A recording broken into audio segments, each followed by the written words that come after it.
নমস্কাৰ বন্ধুসকল, কি খবৰ আপোনালোকৰ? নিশ্চয় ভালে আছে। বৰ গৰম পৰিছে নহয়নে? সেয়েহে এচিত ঠাণ্ডা হ'বলৈ লগতে ৰবিদাৰ নতুন ফিল্ম ৰঘুপতি চাবলৈ আমি এনেদৰে বন্ধুৰ সৈতে উপস্থিত হ'লোঁ চিনেমা হলত।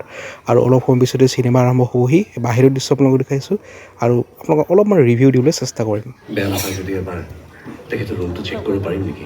যা।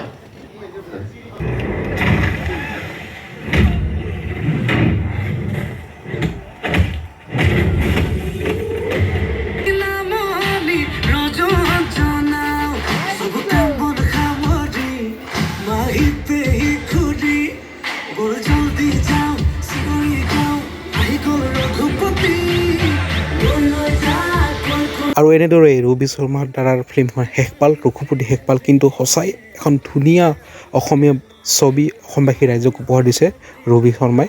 ৰঘুপতি সকলোৱে চাবলৈ আহক। আমি কিন্তু বহুত এনজয় কৰিলোঁ, বহুত ভালকৈ চালোঁ। এখন খুব ধুনীয়া সুন্দৰ সকলোৱে চাব পৰা আৰু কাহিনী চিত্ৰ যিটো তেওঁলোকে গ্ৰহণ কৰিছে একদম বহুত ভাল লাগিছে। গতিকে আপোনালোকে আহক আৰু এনজয় কৰক অসমীয়া ছবিৰ এই জয়যাত্ৰাত আপোনালোকে অংশগ্ৰহণ কৰক। ধন্যবাদ। আৰু ইয়াৰ মানুহ চাওক, হাউচফুল হৈ গৈছে, গোটেই এটাও চিট খালী নাছিলে। আৰু গতিকে এনেদৰে আপোনালোকে আহক আৰু চাওক অসমীয়াত এই ধুনীয়া ছবিখন আৰু এবাৰ এনজয় লওক, মজাটো লওক। আৰু জয় অসমীয়া ছবি, জয় ৰঘুপতি।